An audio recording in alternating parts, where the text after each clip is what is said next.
ओम शांति। बाप दादा मधुबन। आज की मधुर मुरली 25/4/2024। मीठे बच्चे, यह पुरुषोत्तम युग ही गीता एपिसोड है। इसमें ही तुम्हें पुरुषार्थ कर उत्तम पुरुष अर्थात देवता बनना है। प्रश्न: किस एक बात का सदा ध्यान रहे तो बेड़ा पार हो जाएगा? उत्तर: सदा ध्यान रहे कि हमें ईश्वरीय संग में रहना है तो भी बेड़ा पार हो जाएगा। अगर संग दोष में आए, संशय आया तो बेड़ा विषय सागर में डूब जाएगा। बाप जो समझाते हैं उसमें बच्चों को जरा भी संशय नहीं आना चाहिए। बाप तुम बच्चों को आप समान पवित्र और नॉलेजफुल बनाने आए हैं। बाप के संग में ही रहना है।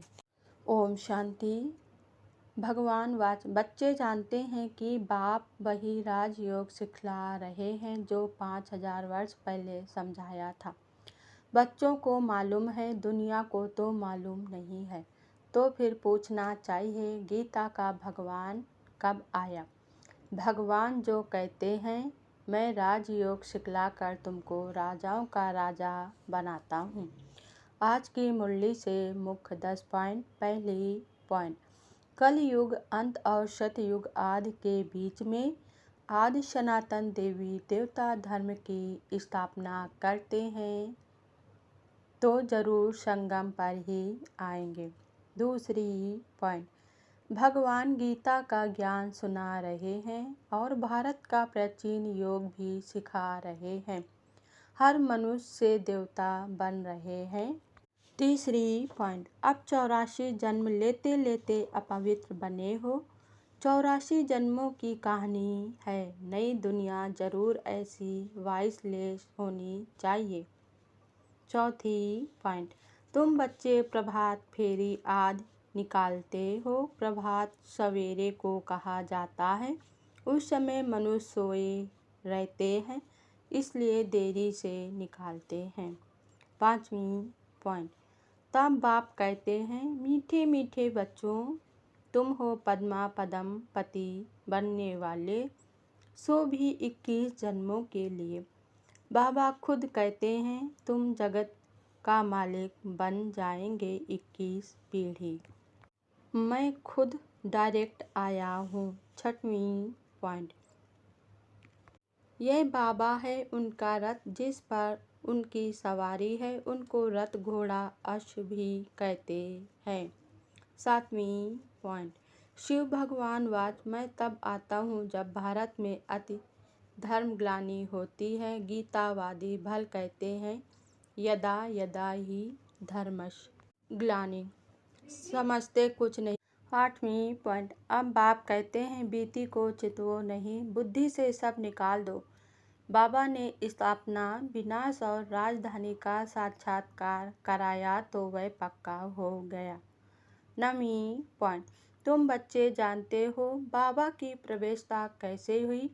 यह बातें मनुष्य नहीं जानते। ब्रह्मा विष्णु शंकर का नाम तो लेते हैं। बाबा की प्रवेशता कैसे हुई? इन तीनों में से भगवान किसमें प्रवेश करते हैं? अर्थ नहीं जानते। 10वीं पॉइंट: मुख्य है योग, मुख्य है ज्ञान योग। योग के लिए भी ज्ञान चाहिए, फिर पावर हाउस के साथ योग चाहिए।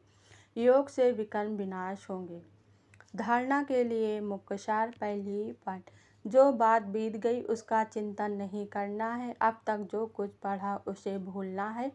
एक बाप से सुनना है और अपने ब्राह्मण कुल को सदा याद रखना है। दूसरी पॉइंट: पूरा निश्चय बुद्धि होकर रहना है। किसी भी बात में संशय नहीं उठाना है। ईश्वरीय संग और पढ़ाई कभी भी नहीं छोड़ना है। वरदान आज बाबा ने दिया, रूहानी माशूक की आकर्षण में आकर्षित हो, मेहनत से मुक्त होने वाले रूहानी आशिक भव। स्पष्टीकरण: माशूक अपने खोए हुए आशिकों को देख खुश होते हैं। रूहानी आकर्षण से आकर्षित हो, अपने सच्चे माशूक को जान लिया, पा लिया, यथार्थ ठिकाने पर पहुंच गए। जब ऐसी आशिक आत्माएं इस मोहब्बत की लकीर के अंदर पहुंचती हैं तो अनेक प्रकार की मेहनत से छूट जाती हैं, क्योंकि यह ज्ञान सागर के स्नेह की लहरें, शक्ति की लहरें सदा के लिए रिफ्रेश कर देती हैं। यह मनोरंजन का विशेष स्थान, मिलने का स्थान आप आशिकों के लिए माशूक ने बनाया है। स्लोगन आज बाबा ने दिया, एकांतवासी बनने के साथ साथ एक नामी और एकानामी वाले बनो। ओम शांति।